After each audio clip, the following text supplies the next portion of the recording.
vous êtes sur la chaîne lecato.fr. Dans l'émission de cette semaine, nous allons parler un petit peu d'actualité. Surtout l'actualité des migrants et de l'Église catholique. Puis on finira à la fin de l'émission sur un article de Yuri sur la chute de Napoléon III, brisant ainsi tous les espoirs d'une Algérie française. Nous sommes donc aujourd'hui avec Yuri. Salut Yuri, comment tu vas ? Salut à tous, ça va bien et toi? Ça va, nickel. Donc avant toute chose, n'oubliez pas de vous abonner sur notre chaîne, de mettre votre plus beau pouce bleu et de partager nos vidéos. Cela nous aide grandement. N'hésitez pas non plus à vous abonner sur notre Twitter. Tous les articles que nous allons parler aujourd'hui sont disponibles en intégralité sur notre site internet lecato.fr et les liens seront en description. Voilà pour l'introduction, maintenant passons au sujet qui nous intéresse. Alors du coup, récemment nous avons mis en ligne quelques articles, dont un où François a pris la parole le 11 novembre devant environ 200 participants au congrès de la Fondation migrante de la Conférence épiscopale italienne, portant sur le thème « Les Italiens en Europe et la mission chrétienne ». Il a développé quelques réflexions concernant l'influence des émigrés en Europe et dans l'Église du vieux continent, invitant celui-ci à revitaliser sa vocation de solidarité. Donc, à première vue, comme on le sait déjà, notre pape François est très amateur de l'immigration en Europe et surtout pour régénérer nos églises. Donc François récidive, pour lui les migrants sont une bénédiction pour nos églises d'Europe et pour plusieurs raisons. Il a dit, s'ils sont intégrés, ils peuvent aider à respirer l'air d'une diversité qui régénère l'unité. Ils peuvent nourrir le visage de la catholicité, ils peuvent témoigner de l'apostolicité de l'Église, ils peuvent générer des histoires de sainteté.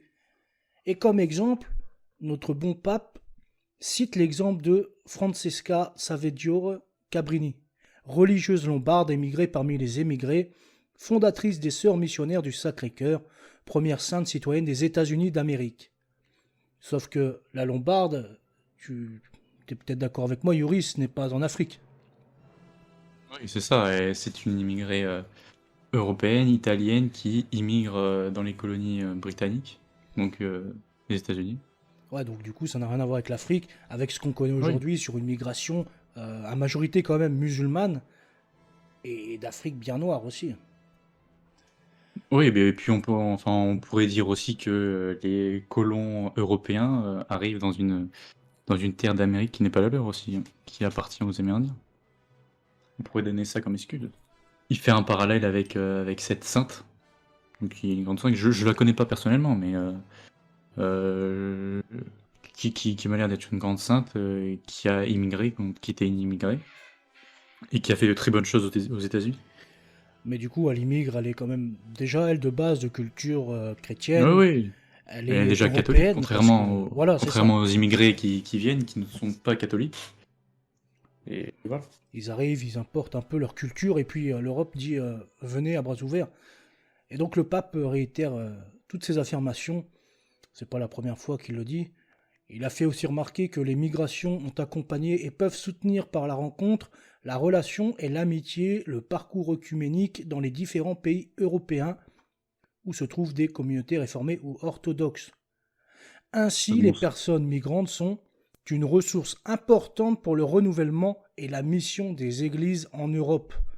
Et bah, sur ce point-là, à ce sujet, je pense que bon, il est dans un certain sens, il a pas tort, parce que dans certains quartiers en France, il y a quand même beaucoup de, on ne peut pas négliger le fait qu'il y a beaucoup de personnes issues d'immigration dans les églises, mais comparé à la proportion d'immigrés qui vont dans les églises, c'est très très peu. c'est ça. C'est ça. Et du Et coup, puis, ouais, vas-y. ouais, du coup, je disais, parce que aussi, c'est aussi soutenir une immigration de masse, c'est aussi soutenir des réseaux criminels qui importent euh, contre la détresse humaine, qui s'enrichissent contre la détresse humaine.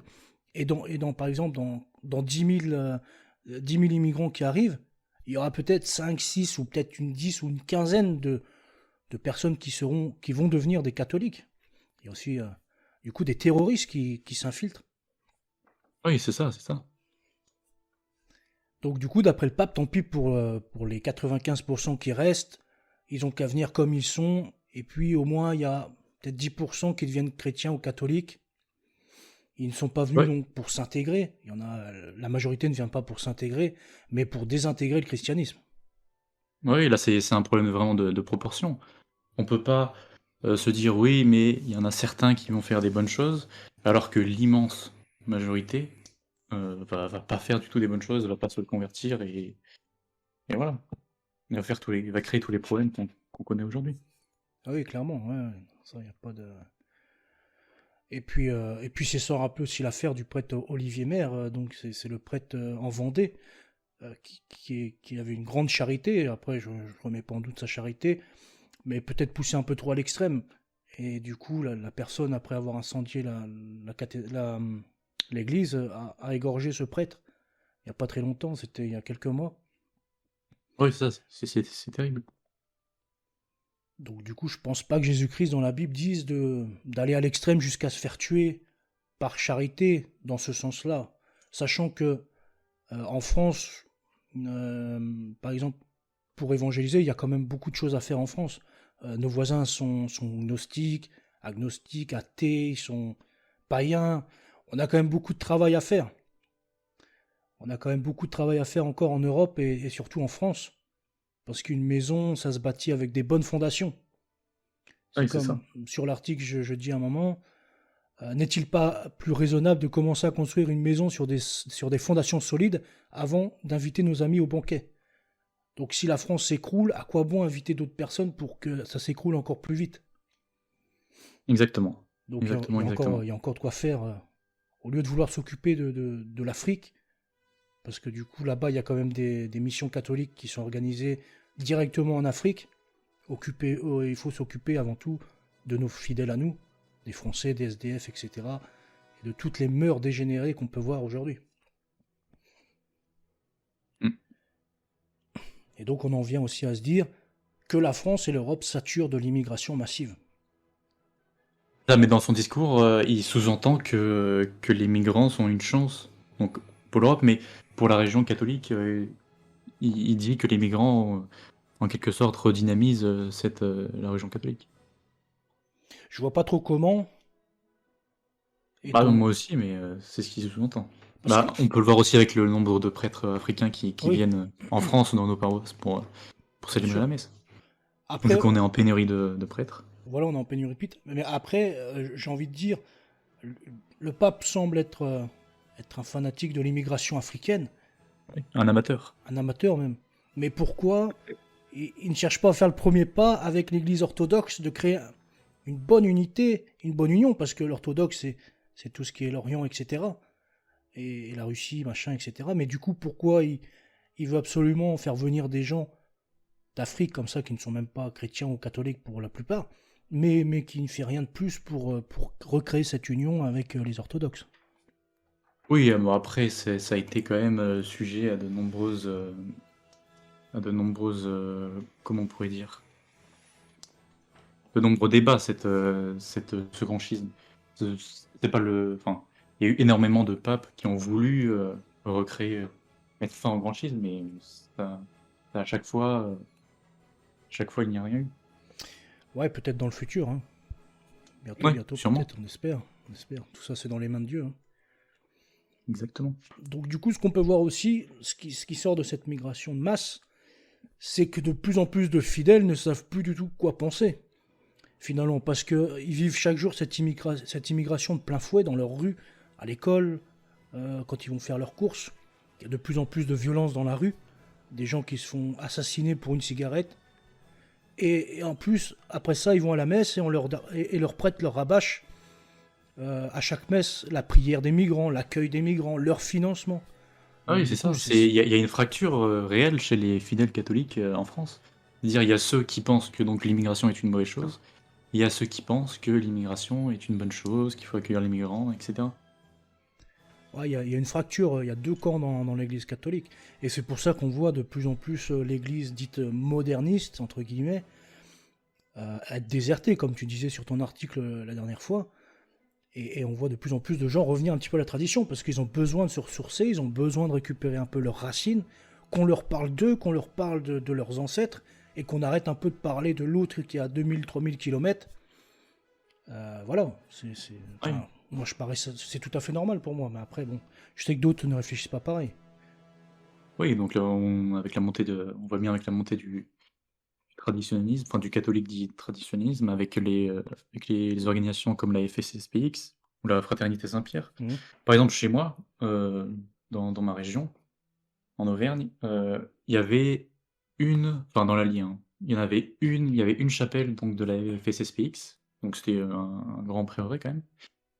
Donc quand je suis venu donc c'était il y a 15 ans quand je suis venu dans cette région. Et aujourd'hui, il y a donc un prieuré, il y a 2 chapelles et Mhm. de plus en plus rempli, quoi. Ah oui, ça se Donc on développe. voit bien donc ce regain de traditionnalisme en France. Bah, la nature a horreur du vide, hein, donc forcément, ça va se remplir par rapport à ce que les gens veulent, puisque c'est pas un hasard non plus. Quand on regarde un petit peu en politique républicaine, on peut voir déjà dans le camp de droite, dit on va dire d'extrême droite, droite un peu plus dure que la droite molle LR, on peut voir qu'il y a quand même beaucoup de personnes. Je crois que Zemmour est à 19%, Marine Le Pen est descendue à 15%, ça fait quand même déjà une petite masse qui est Ah de oui, c'est ça. facto contre l'immigration, puisque ces deux personnes politiques sont contre l'immigration. Après, une partie de LR aussi, la moitié de LR, qui n'est pas pro-Macron, qui est aussi anti-immigration. Donc du coup, ça se ressent aussi à l'Église, forcément. Oui, forcément, oui. Donc pour moi, personnellement, cette idéologie, elle est folle. Elle fait beaucoup de dégâts sur la jeunesse, parce que les jeunes, à part voir du rap ou des trucs, des paroles en arabe, etc., ou des TikTok. Enfin, c'est la culture, il n'y a plus de français dans la culture pour la jeunesse. On voit de Oui, moins c'est en ça, moins. c'est ce que les jeunes déplorent. C'est ça. C'est que comment ils peuvent se construire, nos jeunes, s'ils n'ont même plus de repères, s'ils ne savent même plus qui ils sont. Si on leur détruit, on leur dit vous êtes rien, vous avez juste besoin d'accueillir tout le monde, d'être gentil avec tout le monde, et puis de. Voilà. C'est un peu n'importe quoi, je trouve, hein. Mais C'est ça. ce qui pousse aussi, on le rappelle pas beaucoup, on le dit pas souvent, mais cette idéologie, elle nous fait redevenir des bêtes sauvages, hein. Parce qu'à force de voir de la violence dans les rues, dans les médias, dans les faits divers, bah les gens, ils commencent à repenser individualiste et ils commencent à vouloir donc du coup se reformer, à pouvoir se Ah, bastonner pareil. pour Ouais. survivre, pour la Bah, survie. comme disait Saint Jean Chrysostome, on devient ce que l'on voit. C'est ça, tout à fait. Il n'y a pas d'autre expression pour le décrire. Donc du coup, C'est ça. ça nous pousse à pécher. Parce que du coup, on Exactement. entretient un petit peu, à force, on entretient de la haine dans notre cœur, de la colère. Après, il y a la sainte colère. Mais bon, c'est pas tout le temps de la sainte colère, on est d'accord. On n'est pas des Ah saints oui. déjà à la base, mais à force, ça nous fait pécher contre Dieu. Et le pape, ça n'a pas l'air de le déranger, au contraire. Il en fait beaucoup trop pour moi. Personnellement, il en fait beaucoup trop avec l'immigration. Je sais pas ce qu'il cherche, parce que quand on regarde, il fait voix commune avec la République française, avec les oligarchies mondiales. Il fait voix commune, alors que de tout temps, en tout temps, l'Église a toujours prêché quelque chose qui se démarquait, qui était un peu en contradiction avec l'esprit du monde. Or là, on voit que c'est main dans la main, et d'une seule voix, qui sont d'accord sur tout, que ce soit la vaccination, l'immigration, l'avortement, c'est souvent silence radio. On ne voit pas de grandes homélies du pape contre l'avortement, des homélies dures. On ne voit pas de tout ça, finalement. Oui, bon, enfin, parfois, Après, bon, parfois il il le fait des tient. sorties Oui, sur bien sûr. l'avortement. Après, voilà, il n'y a pas que du négatif. C'est vrai qu'il a fait, même récemment, contre les prêtres allemands qui voulaient mettre des femmes pasteurs ou je ne sais quoi, ou contre les mariages homosexuels, le pape a été clair. Mais il manque un petit peu quand même de dureté, Oui. pour ma part. Après, je sais pas ce que le public va en penser. Bon, je pense que généralement les gens sont d'accord avec ce qu'on pense, hein. Bah, du coup, on est vu un peu comme des faibles, hein, on va pas se le cacher. Comme des faibles face à une autre religion qui est l'islam, qui est vue comme forte. Même si aimer comme le Christ a aimé, ce n'est pas du tout être faible. Tendre l'autre juste n'est pas être faible, c'est au contraire être viril. Qui peut se permettre d'aimer son ennemi? Pas beaucoup de monde. C'est plus facile d'aimer quelqu'un qui nous aime que d'aimer celui qui nous haït. Donc il faut être fort quand même mentalement pour en arriver là. Donc du coup, on va rebondir sur ça pour parler de l'église polonaise. Comme vous le savez, en Biélorussie, en Pologne, sur la frontière polonaise, la Biélorussie a fait venir pas mal, je crois, 4000 migrants. Ouais, des milliers de migrants. Ouais, des milliers de migrants à leurs frontières. Et du coup, l'église polonaise, d'entrée de jeu, organisera une collecte de fonds pour les migrants. Donc encore une fois, l'Europe fait face à une pression migratoire sur ses frontières, et là, en l'occurrence polonaise. D'après Ouais, l'Union... Ouais. on peut voir que l'Union européenne ne fait absolument rien contre ça. Enfin, contre les migrants, ils ne font rien, ils veulent juste mettre des sanctions à la Biélorussie. Mais sur les migrants, ils vont absolument rien faire. Ils vont accepter les migrants et ça va être juste désastreux. Comme toujours, en fait. Quand ils peuvent pas financer quelqu'un pour retenir les migrants, ils acceptent les migrants et puis advienne que pourra, quoi, hein, j'ai envie de dire. C'est ça. Et... Mais là, ce qui est incroyable avec cette affaire des migrants, c'est que le président de la Biélorussie, Loukachenko, a fait importer du Moyen-Orient, donc ces migrants-là, en leur proposant des visas pour entrer en Europe. Et ça, c'est incroyable parce que c'est quand même très fort Ouais. comme chose. Il y a une volonté ferme de mettre pression sur l'Europe, quoi. Ouais, c'est ça. Évidemment, je pense, commandité par la Russie. Comme la Biélorussie est un peu le petit pied de la Russie. Ouais, c'est les petits bras de la Russie, hein, ça c'est clair. Oui, c'est ça. Ça c'est clair que Poutine maintenant, il a un peu la main mise sur les Biélorusses. Du coup, il se sert d'eux un petit peu pour faire chier un petit peu l'Union européenne, je pense. Mais du coup, l'église polonaise, enfin du moins l'église, je ne pense pas que tous les Polonais soient d'accord avec ce que cet évêque, donc c'est l'archevêque Stanisław Gadecki, excusez-moi pour ma prononciation, c'est un nom polonais, donc je ne sais pas comment trop ça se prononce. Du coup, lui se tourne vers les fidèles et toutes les personnes de bonne volonté avec une demande de collecte de fonds à l'échelle nationale. Il a demandé ça le dimanche 21 novembre dans toutes les églises et les chapelles pour les migrants de la frontière biélorusse-polonaise. Quelles que soient les circonstances de leurs arrivées, ils ont certainement besoin de notre soutien spirituel et matériel. La mission de l'Église est d'abord et avant tout de prêcher l'Évangile. Par conséquent, lorsque de l'aide doit être apportée à des étrangers, nous ne devons pas fuir. Les fonds collectés lors de la collecte nationale seront utilisés pour financer les activités d'aide de Caritas Pologne dans les zones frontalières pendant la crise migratoire et le processus d'intégration à long terme des réfugiés qui décident de rester en Pologne. Donc ça, c'est les propos de l'archevêque Stanislas, donc qui est archevêque de Poznań. C'est à l'ouest de la Pologne. C'est ça, et l'ouest de la Pologne, on peut voir que les personnes à l'ouest de la Pologne sont quand même progressistes par rapport. On voit bien une fracture de la Pologne en deux. Donc à l'ouest les progressistes, à droite ce qu'on appelle les conservateurs. Et voilà. Ouais, donc du coup, je pense que les villes LGBT qu'on a vues il n'y a pas longtemps, qu'il y a eu quelques problèmes là-dessus, je pense du coup à l'ouest, il devait y avoir beaucoup de villes friendly LGBT, comme ils disent. Oui, c'est ça. Poznań est une des plus grandes villes. Ah oui. Par exemple, aux dernières élections, qui n'a pas voté pour l'actuel président Andrzej Duda. Donc pour l'autre candidat, je ne pourrais pas prononcer le nom, mais c'est Strzałkowski. Donc ça montre bien que ce prêtre, cet archevêque est un peu issu de cette idéologie et bien pensante. Ouais. Et du coup, Poznań, c'est pas une des villes les plus riches de Pologne, non?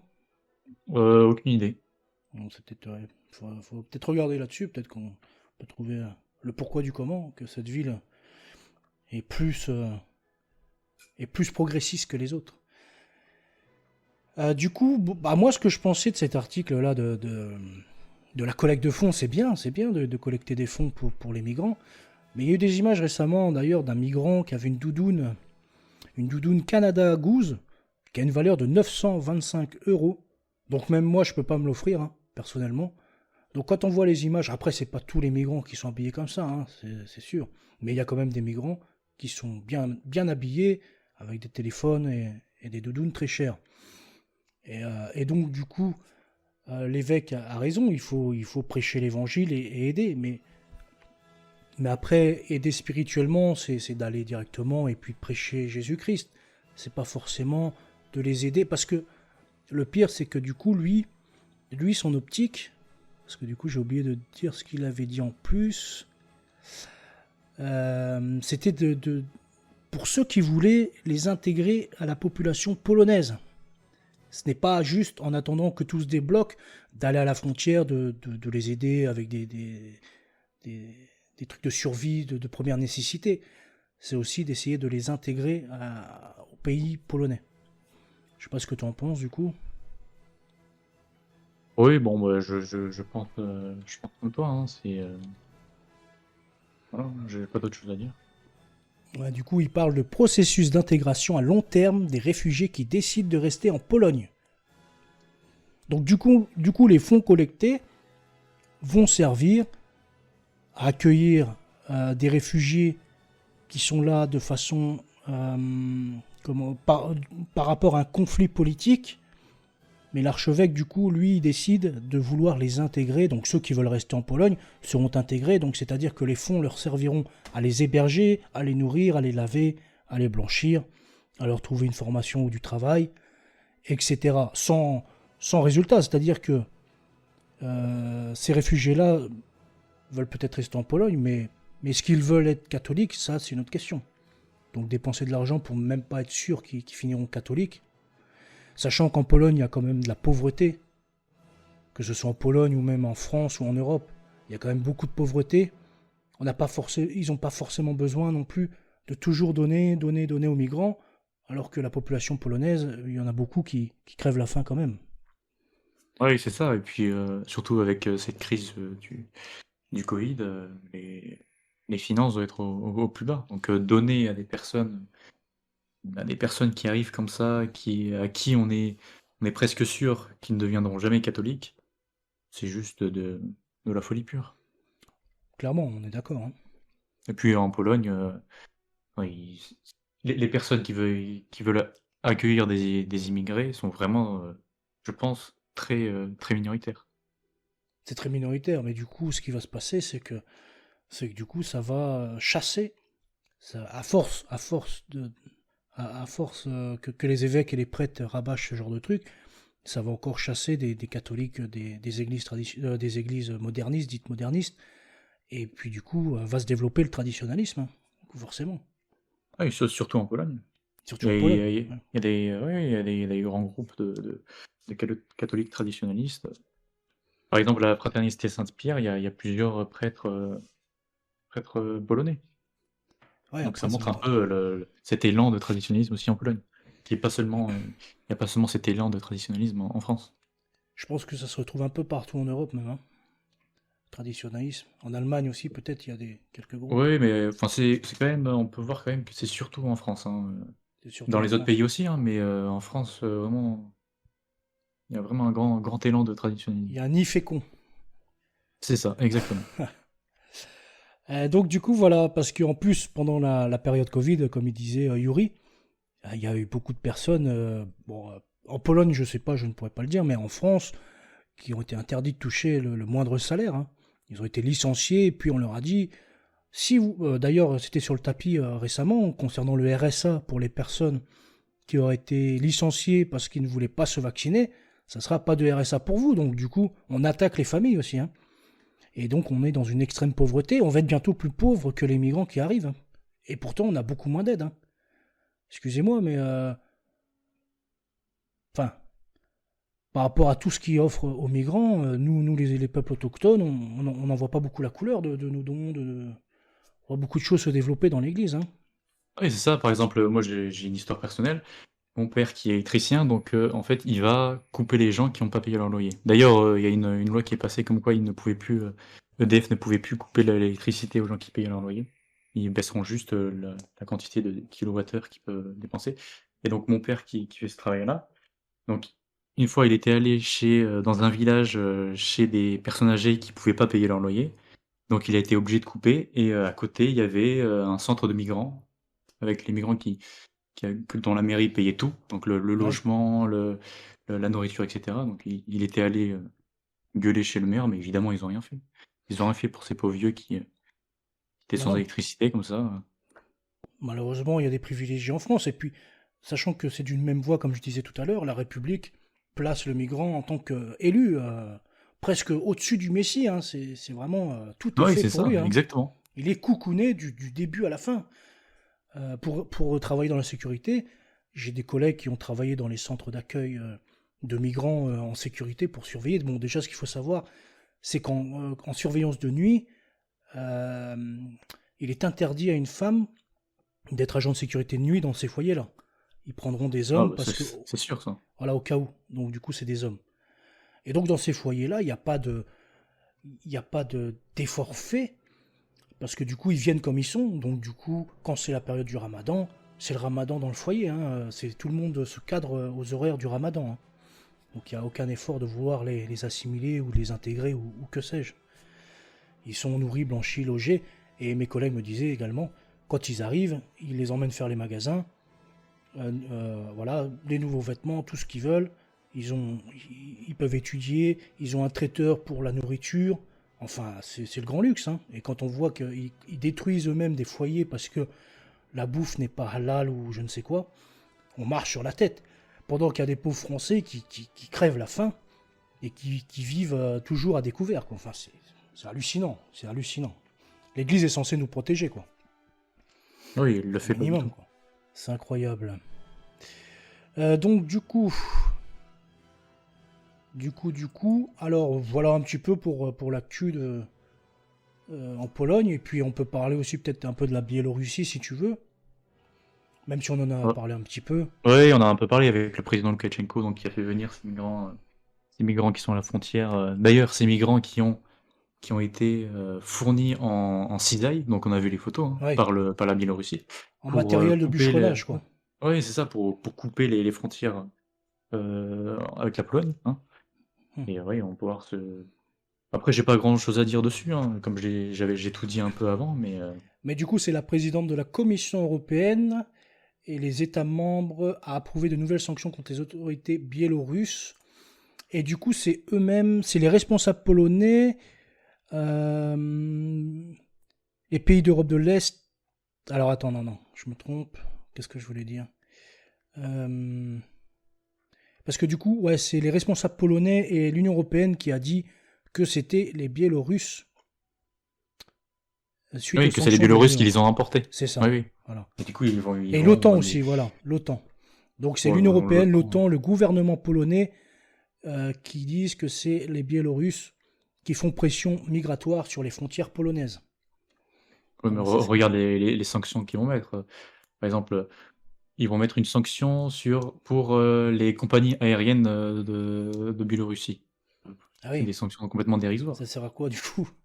Enfin, je sais pas du tout. Ça va impacter qui? Parce que du coup, tout ce qui est aviation, c'est quand Oui, même des qui? personnes aisées qui se déplacent en avion, non? Non, pas forcément. En Biélorussie, pas forcément. Ouais, en Biélorussie, ouais, après je connais pas là-bas trop, mais bon, les gens du peuple comme nous, on se déplace pas trop souvent en avion, à part Oui, pour oui, quelques voilà. vacances. C'est souvent des hommes d'affaires qui utilisent le plus souvent des avions. Donc je Non, sais pas pas. forcément. Il y a aussi Non, non, mais il y a tout le monde. Mais après, c'est sûr que... Enfin, moi, personnellement, je j'ai jamais pris l'avion encore. Mais, Ouais, moi non plus. mais voilà, enfin... Il n'y a pas forcément que les riches. Enfin, et puis les riches, ils seront pas sanctionnés par ça. Ils prendront leur jet privé et voilà. Oui, bah oui, forcément. C'est toujours, ouais. Les plus grands, eux, ne sont pas touchés. C'est les plus petits qui sont Oui. toujours impactés, hein, de toute façon. Hein. Ouais, donc du coup, et ça a été approuvé les sanctions ou pas encore là? C'est en cours peut-être? Non, pas encore. Pas Pas encore, ça encore. va Ils sont en arriver. train Hein. d'examiner comment sanctionner les compagnies. Ouais. Et du coup, on n'a pas d'informations concernant les Polonais eux-mêmes. Est-ce que, parce que on connaît les Polonais hein, et leurs grosses manifestations. Pour moi, si en plus ils sont très patriotes, très nationalistes, ça m'étonnerait pas qu'il y ait des groupes polonais qui s'organisent et qui descendent à la frontière pour défendre leur patrie. Hein. Ça m'étonnerait pas du tout même. Hein. Oui, oui, c'est sûr. C'est sûr. Bah, il y a déjà l'armée qui est là-bas. L'armée, Mais ouais, c'est bah ouais. sûr que j'ai vu qu'il y avait déjà plusieurs morts. Bon, c'était pas à cause de l'armée polonaise, mais qu'il y avait déjà plusieurs morts, une dizaine de morts dans ce camp de migrants. Et après, s'ils foutent le feu, s'ils abattent des arbres, Ouais. c'est sûr qu'il y a des risques. Quoi. Mais bon, moi perso, je pense que on va vite voir si ça dégénère un peu trop. On va vite voir des nationalistes débouler à la frontière et puis en découdre. Hein. Je sais plus Oui, qui. c'est sûr. Il n'y avait pas un gars de l'armée polonaise qui avait dit que si ça continue, ça allait mal se terminer. Ah, non, j'ai pas vu J'ai ça. vu passer ça, mais je sais plus où. Et bah voilà, du coup, pour l'actualité des migrants ces dernières semaines, on avait ça. Et ouais, on n'avait rien d'autre, hein, du coup. Donc du coup, si vous voulez, on va parler un petit peu de la chute de Napoléon III, qui a brisé tous les espoirs d'une Algérie française. C'est un article du coup que Yuri a fait aujourd'hui même. Donc si tu Exactement. veux nous en parler un petit peu, nous dire de quoi il en découle. Oui, oui, alors en fait, alors pourquoi la chute de Napoléon III a brisé tout espoir? Alors c'est pas forcément Napoléon III en lui-même, c'est tout ce qui a été, c'est la rupture de tout ce qui a été fait par le passé, donc en Algérie française, donc depuis 1830, Hmm. 1930 et l'affaire d'Alger, et par la suite avec la Troisième République, donc après 1870, donc après la chute de Napoléon III. Pour bien comprendre tout ça, il faut un peu comprendre ce qui s'est passé dans le passé. Donc, à la base, la France ne voulait pas conquérir l'Algérie. Elle voulait seulement avoir voilà, quelques Gibraltar en Méditerranée pour contrôler un peu la Méditerranée comme le faisait l'Angleterre avec Gibraltar. Mhm. À la base, c'était ça. Mais Avoir un pied euh, sur la Méditerranée, quoi. oui, c'est En ça, c'est plus du ça, sud de la France. c'est ça. C'est pas une volonté de colonisation d'Algérie, hein. Mais en fait, c'était impossible. C'était impossible. Pourquoi? Parce que ils étaient constamment attaqués par les indigènes de l'actuelle Algérie. Donc Hmm. à l'époque, c'était pas l'Algérie. Ouais, Ils, c'était ils étaient constamment invasion inquiétés. pirate, quoi. Oui, c'est ça. Et puis il y avait aussi eu avant, donc c'est la conquête donc de ces villes. À la base, c'était les villes d'Alger, de Bougie, d'Oran et de Beaune, donc que la France voulait. Et donc, il y avait trois choix possibles. Soit, donc, ils s'en allaient complètement de l'Algérie, donc ils laissaient l'Algérie, ils abandonnaient tout ça. Ce qui était impossible, hein, à l'époque, ça aurait été une grave crise diplomatique. Ouais. Soit ils faisaient juste des blocus du port, etc. Ils se mettaient juste dans les ports, c'est tout. Ce qui était aussi impossible. Et la troisième option, c'était de complètement conquérir l'Algérie. Donc c'était l'option qui a été choisie par le roi de l'époque. Et donc ils ont commencé l'annexion d'Algérie, etc. Et ce qui a été mis en place, c'était ce qu'on appelle des bureaux arabes. C'était Mhm. pour administrer l'actuelle Algérie. Ça a été mis en place par le général Bugeaud. Donc c'est très important de connaître son nom, parce que c'était un peu lui qui a mis en place tout ça, hein. Et donc ces bureaux arabes, c'était quoi déjà? Donc c'était des bureaux qui étaient composés d'officiers français, qui connaissaient très bien le terrain, puisqu'ils avaient combattu ici, et qui connaissaient très bien la langue du pays et les mœurs, les habitants. Mais de base, c'était des Français, quoi. Hein. Oui, oui, c'était des Voilà. Français. Ils ont pas Dans pris ces dans la bureaux arabes, il n'y avait pas que population. des Français, hein. Ah Non, oui, non, d'accord, ouais. c'était pas des Arabes. Dans ces bureaux arabes, il y avait donc des officiers français. Mhm. Donc je vais te dire comment ils étaient composés. Donc ils étaient composés. Donc à la tête de ces bureaux arabes, il y avait un bureau politique stationné à Alger, donc qui commandait toutes les provinces des territoires. D'accord. Et donc ces bureaux étaient composés de bureaux de première et de deuxième classe, euh, placés auprès des commandants de subdivision militaire et subdivisés en postes ou en cercles. Et donc chaque bureau arabe était composé d'un officier de chef de bureau, d'un ou plusieurs officiers adjoints, d'un interprète, donc avec la population, Mhm. d'un ou plusieurs secrétaires, et généralement des sous-officiers français, donc ces secrétaires-là, d'un secrétaire indigène, donc d'un Algérien comme on dit maintenant, ou Kodja, d'un chaouche, d'un médecin, d'un détachement de spahis. Donc les spahis c'était des militaires recrutés localement. des auxiliaires militaires recrutés parmi les populations locales. Ouais. Et donc, tous ces bureaux-là administraient l'Algérie. Donc, c'était des bureaux militaires, hein. Il y avait pas de civils. Et donc, il y avait des colons en Algérie qui sont venus peu à peu. Ils étaient en 1870 200 000 colons civils. Ah oui. Oui, c'était quand même pas mal, hein. En 1856, il y en avait 156 000 de mémoire. C'est développé assez rapidement. Oui, quand même. Et il y avait une fracture vraiment entre les bureaux arabes, donc les militaires. Donc c'était une colonie militaire, hein, il faut le savoir, avant 1870. Mhm. Il y avait une fracture entre ces militaires-là et la population et les colons. Pourquoi il y avait cette fracture-là? Parce que les militaires, en quelque sorte, prenaient parti pour les populations indigènes, donc musulmanes, en refusant de les exproprier de leurs terres pour laisser place aux colons européens. Et donc c'est vrai que ça crée des frictions entre les deux. Et, euh, et d'ailleurs, on peut voir que à cette époque-là, avant 1870, la volonté en Algérie, c'était pas une assimilation des indigènes ou autre chose, hein. Par exemple, l'empereur Napoléon III, donc au sujet de l'Algérie, quand il avait envoyé une lettre au gouverneur général qui était le maréchal Pélissier, Ouais. il a dit dans cette lettre: l'Algérie n'est pas une colonie à proprement dite, mais un royaume arabe. Les indigènes ont, comme les colons, un droit égal à ma protection, et je suis aussi bien l'empereur des Arabes que l'empereur des Français. Donc il fait bien une distinction entre Ah oui. les Arabes d'un côté et les Français, sans dire, il n'a pas dit je suis l'empereur des Français, en mettant dans les Français les musulmans. Bon, quand il dit arabe, il dit évidemment les Arabes, les Turcs et les Berbères qui habitaient l'actuelle Algérie. Il fait pas de distinction. Et Du coup, donc, ils divisent les deux peuples, le peuple arabe d'un côté, le oui, c'est peuple ça. français de l'autre. Oui, c'est ça. Et il y a aucune Il n'y a pas de politique volonté de... de franciser les C'est Arabes. ça, ouais. Oui. Et aucune volonté non plus d'imposer vraiment, La d'imposer religion... vraiment leur. Oui, c'est ça. Bon, pas Bon, après, forcément la ouais, religion, puisque. Napoléon III, Hein. hein. Oui, oui, c'est pas. Et il déclara aussi, donc Napoléon III, il n'avait pas l'intention de sacrifier 2 millions d'indigènes, c'était la population de l'Algérie à l'époque, il y en avait 2 millions, à 200 000 colons. Hmm. Et donc, il mena une politique qui est très originale pour l'époque, il faut bien le rappeler, d'un double statut donc pour les indigènes, donc un statut de français, Ouais. mais un statut de musulman, Ah de oui. musulmans, d'arabes, etc. Et donc ils étaient sujets comme les Français, les colons français d'Algérie, ils étaient tous les deux sujets, ils étaient au même rang que les autres. Et pourquoi il y a eu une fracture à la fin du Second Empire? C'est que euh, les colons ont réussi à prendre le pouvoir dans cette colonie.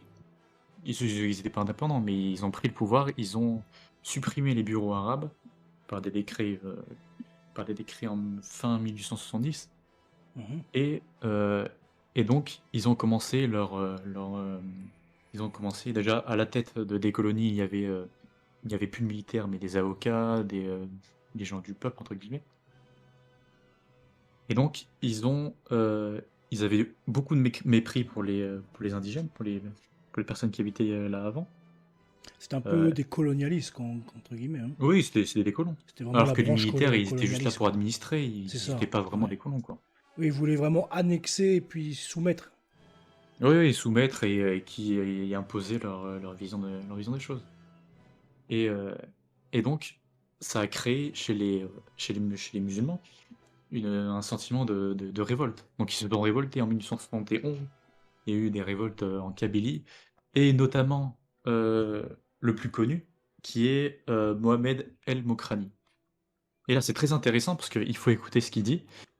Il a dit: je consens à obéir à un soldat, donc à Mhm. obéir aux bureaux arabes qui étaient fondés avant, mais je ne recevrai jamais d'ordre d'un juif ni d'un marchand. Ah oui. C'est très très intéressant parce que donc il acceptait d'obéir à un soldat, donc au bureau arabe, mais il refusait d'obéir aux colons, si tu veux. Il refusait d'obéir aux colons. Et pourtant, ce El Mokrani, son père s'était rallié aux Français, donc quelques années avant, quand ils avaient pris Constantine. Ouais. Et, ce Mohamed El Mokrani, quelques années plus tard, se révolte contre les Français. Et donc, on peut voir que pourquoi pourquoi cette chute de Napoléon III a brisé tous les espoirs d'une Algérie française, c'est que à cause de cette chute, il y a vraiment une fracture entre la population locale algérienne et les colons français et les bureaux arabes qui faisaient, si tu veux, comment on pourrait Un peu dire, tampon, quoi, du coup. ouais, voilà, qui apaisaient les tensions. Eh ben, ils étaient plus là et du coup ça a vraiment créé une fracture entre les deux. Voilà Ouais, du ce que je coup, voulais dire les comme ça. militaires, eux, ils se sont retrouvés aux Ah oubliettes, oui, et puis ils ont été, oui, c'est ça. c'est la gauche bien pensante qui s'est retrouvée un peu au pouvoir en Algérie, en voulant imposer, parce qu'à cette époque-là, ce qu'il faut savoir, oui, c'est que la gauche, elle disait que les Africains étaient des sous-hommes, hein. Ah oui, c'est ça. Il C'était fallait des aller les sous-hommes. éduquer. Oui, Léon Blum disait, on a, si je me souviens bien, on a un devoir sur les races inférieures, quelque chose dans le style. Et, euh, et je me souviens aussi qu'un général français euh, qui gouvernait le Maroc, je ne sais plus comment il s'appelle, il disait non, on n'est pas, ce ne sont pas des races inférieures, ils sont autres. Donc souvent ce que dit Bernard Lugan. Et d'ailleurs, je me suis Hmm. appuyé sur les écrits de Bernard Lugan pour faire cet article, qui est un très très bon historien sur l'Afrique, sûrement le meilleur spécialiste au monde. Et D'ailleurs, donc voilà. le lien de la source est en description avec Bernard Oui, c'est Longo pour ça. retrouver un petit peu tout ce qu'il dit sur la colonisation aussi. Oui, voilà. Oui, c'est vraiment un expert de l'Afrique et il a travaillé, euh, il a travaillé comme professeur d'université pendant le génocide au Rwanda. Donc Ouais, il a vraiment vécu ça, c'est absolument incroyable. il était D'ailleurs, au quand on cœur entend de la parler de guerre. ça, c'est... Oui, oui, voilà. Et il comprend vraiment ce qui s'est passé en Afrique. Il a vraiment... D'ailleurs, il était dans sa jeunesse à l'Action française. Mhm. On peut noter ça, déjà. Et donc voilà. Très bien. Donc du coup, bah, on a vu ce que ça a où que ça a terminé du coup, hein. Ah oui, bon, on a vu ensuite tout ce tout ce qui s'est découlé de ça, avec les massacres de 1956 à l'indépendance de l'Algérie, 1962. Hmm. On a bien vu tout ce qui s'est passé et tout ce qu'aujourd'hui on nous reproche euh, C'est ça. est dû à ça. Et ceux d'avant, donc du coup les colons d'avant, qui aujourd'hui ont complètement changé d'idéologie.